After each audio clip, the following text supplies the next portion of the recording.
nombre es Manuel. And this is our Exercise Science 250 quiz tip.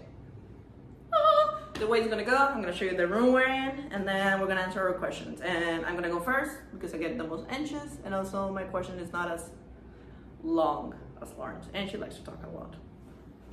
But it's okay, we love Lauren. So this is my living room. This is my lamp, my balcony. You've seen it before. That's my view. My fish key holder, my TV, full spin, my mirror, my picnic basket, my kitchen. That's my kitchen. I didn't clean it. I'm sorry. Lauren again. That's my room. Ay, that's me. That's my roommates. I don't think you want to see them. So, like, I'm gonna put you right there. Lauren, can you walk through the kitchen so you can show nobody's in there? That's the kitchen. She's stepping on everything. Yeah, so I'm like trying to walk around. There's no one there. Her roommates left, so. Yeah. So my question is, sorry I get anxious. My question is the relationship between VO2 max, mitochondria, and lactic acid, which is VO2 max is how efficiently your body carries oxygen through your body during an exercise. VO2 max it's part of the cardiovascular system and the way they transports blood through your body, and with that, oxygen. So yeah. After that, or during their exercise, actually, you're using more energy, which is mitochondria, the energy of the powerhouse. I get nervous. The more mitochondria you use, the better mitochondrial function you get, and mitochondrial function helps your body produce energy aerobically. Yes, aerobically. Sorry, I have a hard time pronouncing.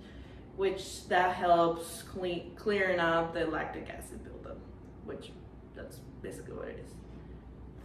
So, and lactic acid is, I guess, like a substance that you like get through your muscles, like when you don't have like enough energy.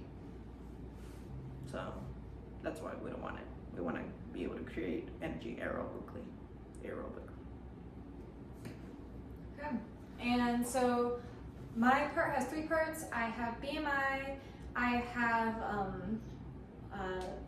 bioelectrical impedance analysis, and I have DEXA scans. So for BMI is going to be body mass index. So that's going to be like your weight that's divided by your height, and that's going to tell you like if you're underweight, normal, overweight, or obese. And the issue with BMI is that it doesn't really show accuracy, such as an athlete might weigh more than a non-athlete, but for the athlete, even though that they're in much better shape and overall healthier, it will say that they are overweight or unhealthy because of their weight being different than someone who is not an athlete. Now, BMI can be useful as like a general population reference tool for people who don't really work out, but it also, it's not the best around.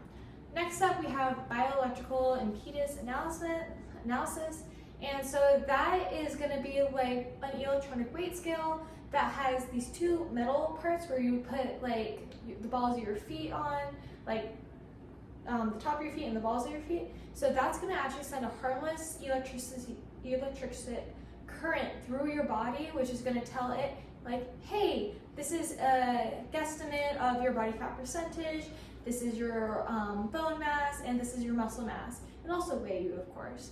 And this can be used as part of like maybe like a, I don't know, like an 8 to 12 week weight loss program. Maybe not to show the client like, oh, hey, you're losing a ton of weight, but just to show them, hey, look, your estimated levels of body fat percentage have gone down, which can be like a really big upper for a lot of clients. And then DEXA scans are going to be your gold standard. They're going to be the best of the best. So more or less, they take essentially what is like an x-ray almost of your entire body. And that x-ray of sorts shows like, hey, your body fat percentage is going to be X, Y, and Z, your bone mass is going to be X, Y, and Z, and your muscle mass is X, Y, and Z as well. And it'll be able to give you more or less exact charts. Now, DEXA scans can be used to diagnose things such as osteoporosis, which means that they are incredibly important. And expensive. That is true. Insurance doesn't always cover DEXA scans, which is one of their biggest things. Well, BMI and bioelectrical impedance can be a lot cheaper. And also, side note, issue with bioelectrical impedance is that if you have, say, a low amount of water or high amount of water inside your blood, like if you've been drinking a ton of water, it can actually give you an inaccurate analysis of your body fat percentage, which can lead you to believe that you might have a lower or higher one than you actually do. Lastly, when training, if you have a client, you should really tell them that BMI isn't always the best scale to use because it could really affect their image. And also, if you suspect that there might be anything for demineralization of the bones, a DEXA scan would be the easiest to show that, but a bioimpedical electrical analysis would probably be one of the cheapest and more common ways to show that, as a lot of times gyms have them, most people have them inside their house as well. Thank you. Thank you, and that is all. Thank you.